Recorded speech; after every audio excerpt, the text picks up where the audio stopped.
Olá, alunos do Colégio Caldas. Nós vamos estar estudando agora as propriedades físicas dos compostos orgânicos, tá? Então, nós vamos perceber que as propriedades físicas que nós vamos estar estudando são temperatura de fusão, temperatura de ebulição, solubilidade e densidade, tá bom? As primeiras duas propriedades são a temperatura de fusão e ebulição e os fatores que afetam uma afetam a outra também, tá bom? Bom, a temperatura de fusão e ebulição e o consequente estado físico de um composto orgânico dependem principalmente de dois fatores: das forças intermoleculares, que é uma matéria que vocês aprenderam na primeira série, e também do tamanho da molécula, tá? Portanto, a massa molar das moléculas do composto. Primeira coisa, as forças intermoleculares. Quanto maior for a intensidade das forças intermoleculares, maior será a temperatura de ebulição. Quais são as três forças intermoleculares que vocês aprenderam na primeira série? Dipolo induzido, que acontece com moléculas apolares, ou seja, toda vez que eu tiver um hidrocarboneto, um composto formado apenas por carbono e hidrogênio. Dipolo, quando eu tenho moléculas polares, e aí eu vou ter um átomo muito eletronegativo, como oxigênio, nitrogênio, flúor. E também as pontes de hidrogênio, que é toda vez que eu tiver uma molécula onde o flúor, o oxigênio ou o nitrogênio está ligado diretamente a um átomo de hidrogênio.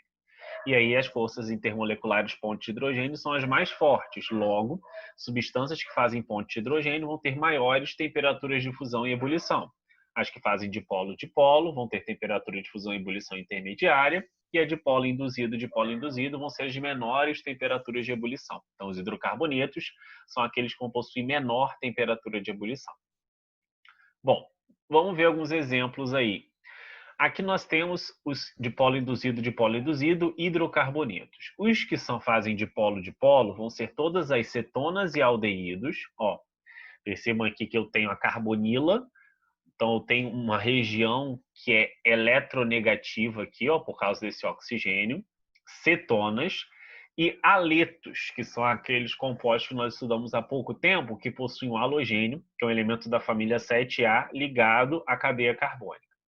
Os que fazem ponte de hidrogênio: álcool, então aqui ó, oxigênio ligado a hidrogênio, ácido carboxílico, oxigênio ligado a hidrogênio, e aminas, onde eu tenho nitrogênio ligado a hidrogênio.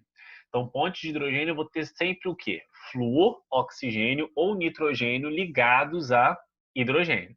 Nesse caso aqui, nas funções que nós estudamos, só vão ser álcools, fenóis também, só que a hidroxila estaria ligado a um carbono aromático, ácido carboxílicos e aminas, tá? Olha só.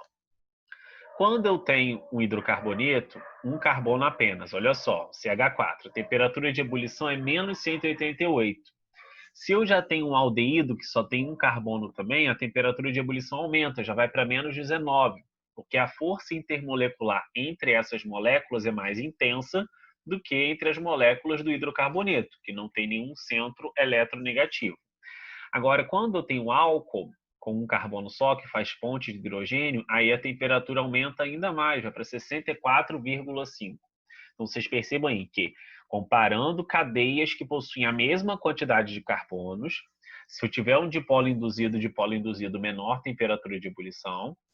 Se eu tiver um dipolo-dipolo, que é o que acontece com aldeídos, cetonas e aletos, eu vou ter maior temperatura de ebulição do que essa primeira, mas se eu tiver pontes de hidrogênio, são as de maiores temperaturas de ebulição. Olha a massa.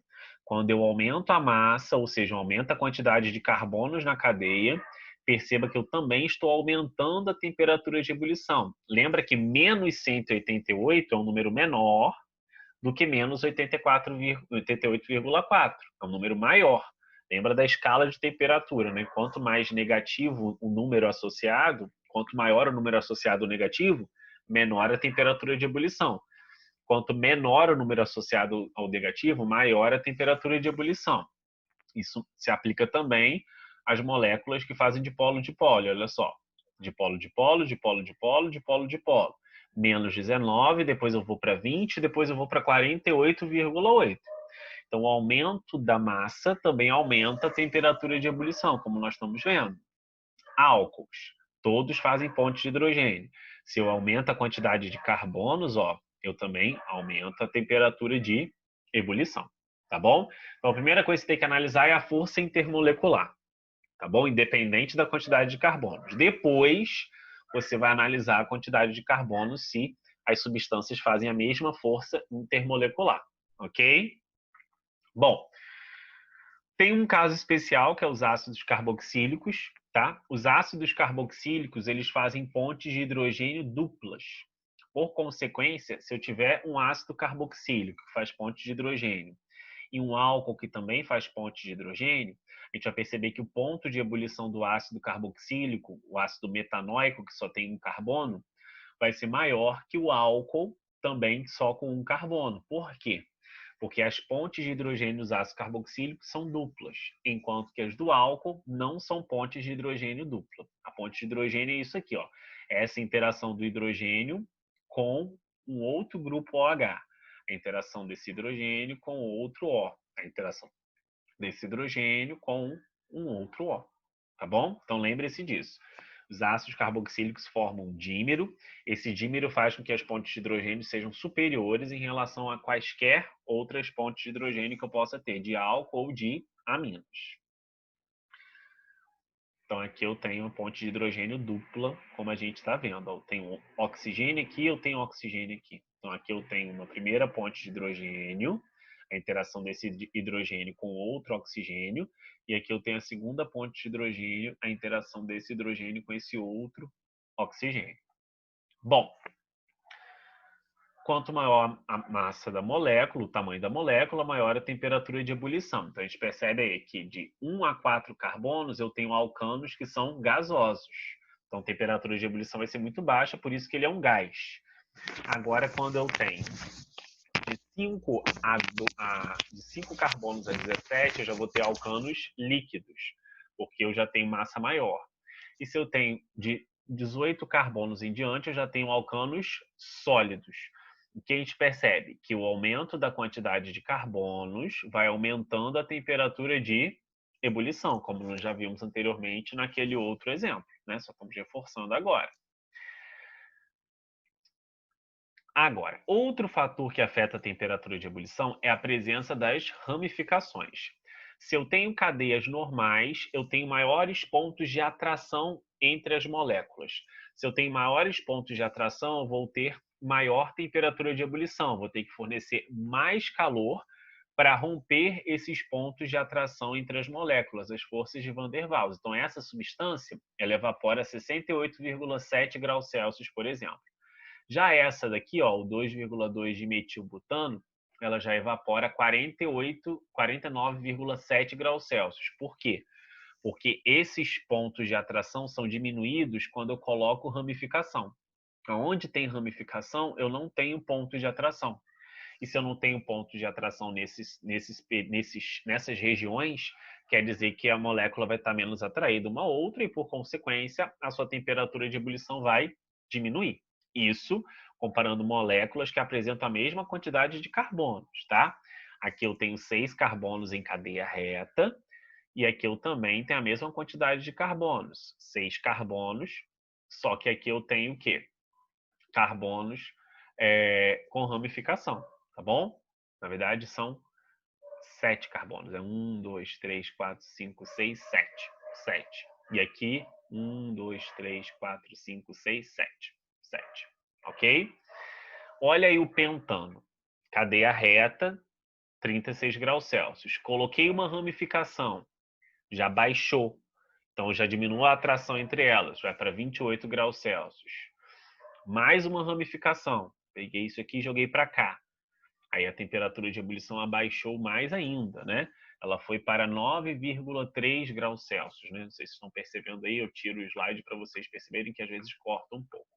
Então a gente percebe aí que essas ramificações, elas dificultam a atração entre as moléculas e, como consequência, eu vou diminuir a temperatura de ebulição. Vamos falar agora sobre a solubilidade dos compostos orgânicos, tá? Então, nós sabemos que os líquidos apolares tendem a se dissolver em líquidos apolares e os líquidos polares tendem a se dissolver em líquidos polares, tá? Nós temos aí a estrutura do etanol. E aí o que acontece? Na estrutura do etanol, essa parte que só tem carbono e hidrogênio, nós sabemos que é uma parte apolar, hidrofóbica, não tem afinidade com a água. Enquanto a parte que tem um elemento muito eletronegativo, como oxigênio, nitrogênio ou flúor, vai ser uma parte polar, hidrofílica. O etanol é um líquido bem peculiar porque ele se dissolve tanto em moléculas que só têm carbono e hidrogênio, que são apolares, como ele também se dissolve em água, que é polar. Mas o hidrocarboneto, o hexano, ele não se dissolve na água, porque um é apolar e outro é polar. Então, lembrando, se tem uma região na molécula onde só tem carbono e hidrogênio, essa região vai ser apolar. E ela aumenta o caráter apolar à medida que a quantidade de carbonos aumenta também. Vamos verificar isso aí. Olha só, o aumento da cadeia carbônica aumenta o caráter apolar, diminuindo a solubilidade em água. Se eu tenho um álcool que só tem um carbono, a solubilidade é infinita em água, tá? Se eu tenho 2 carbonos, também permanece infinita, porque o caráter apolar da molécula é muito pequeno. A partir de 5 carbonos, a gente percebe que o caráter apolar ele já afeta na solubilidade desse álcool. E aí ela passa de não infinita e vai para 2,4 gramas do álcool por 100 gramas de água. Se eu aumento ainda mais a quantidade de carbonos, nesse último caso aqui, ó, já vai sair de 2,4 para 0,6. Então, quando eu aumento a parte apolar, a cadeia carbônica, menor vai ser a solubilidade em água e maior vai ser a afinidade daquela substância com óleos e gorduras que também são apolares. Correto? Bom, então a presença de grupos como regra OH, COOH, NH, NH2 e halogênios, eles vão aumentar a solubilidade, tá, dos compostos orgânicos em água, porque são grupos hidrofílicos, grupos que aumentam a solubilidade. Aqui nós temos 2 casos de vitaminas. Ó, nós temos as vitaminas hidrossolúveis, que apresentam vários pontos hidrofílicos aqui. Ó. Eu tenho a vitamina C com 4 hidroxilas e uma cadeia carbônica pequena. Então, ela tem que ser ingerida diariamente, uma vez que essa vitamina é eliminada muito facilmente, tá, na nossa urina. E nós temos as vitaminas lipossolúveis, que são aquelas em que, por ter uma cadeia carbônica grande e poucos grupos hidrofílicos, elas vão ter dificuldade em se dissolver na água, elas vão se dissolver nas nossas gorduras, então elas vão se acumular no nosso organismo. Então, você precisa ingerir com muito mais frequência vitamina C do que vitamina A, por exemplo. Então, a presença desses grupos aqui, tá? Ó, OH, COOH, NH, NH2 e halogênios aumentam a solubilidade de compostos orgânicos na água. Tudo bem, galera? Certo?